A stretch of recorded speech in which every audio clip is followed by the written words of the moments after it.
What's up, lads? It is I, Tyrant, here to pick a bone with how dirty Wizards of the Coast did the Dragonborn race.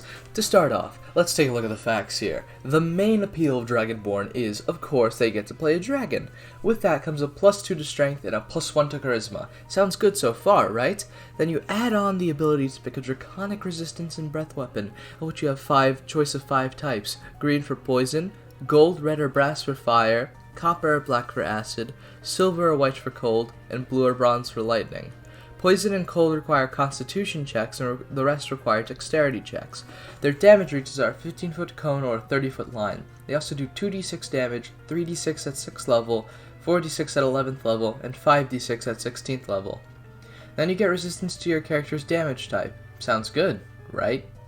Except that's it. You get nothing else. Like, they somehow managed to make playing an actual dragon worse than playing a gnome. A gnome has more proficiencies in variety than a playable dragon. Shit. Even the human, the basic race, can be more appealing than a Dragonborn. Seriously. If you're gonna make this the only Dragonborn exclusive feature, at least balance it better. Now, since I mentioned the gnome and human before, let's take a look at other races.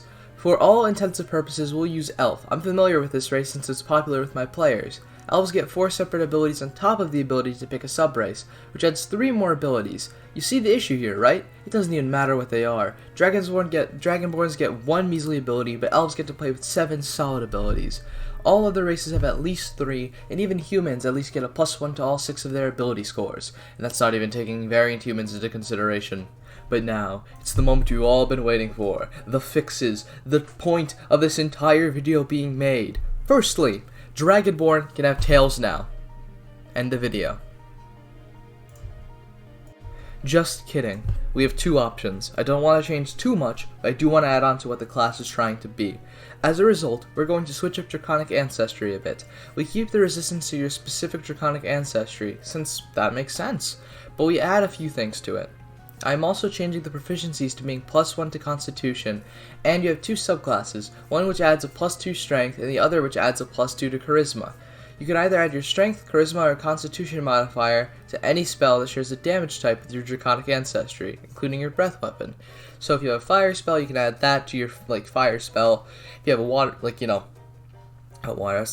a Poison spell, you can add that to your Poison spell. All seems good, right?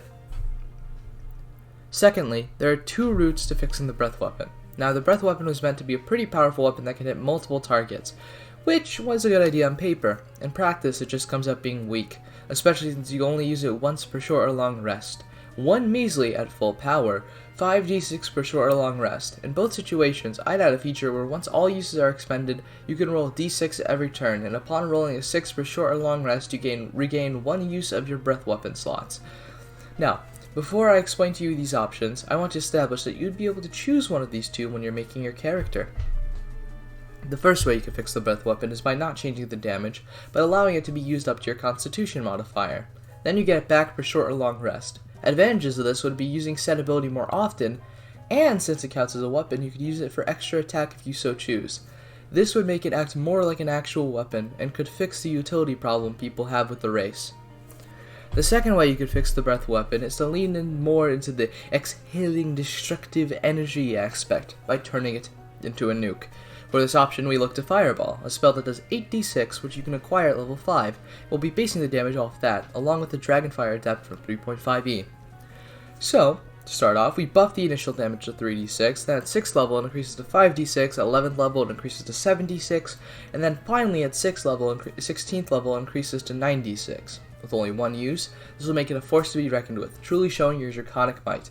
Another thing I'd also like to mention is that this buffs the ability enough to where it's powerful, but it's not too powerful. It's not overly powerful, which is, I'm assuming, what Wizards of the Coast was afraid of happening.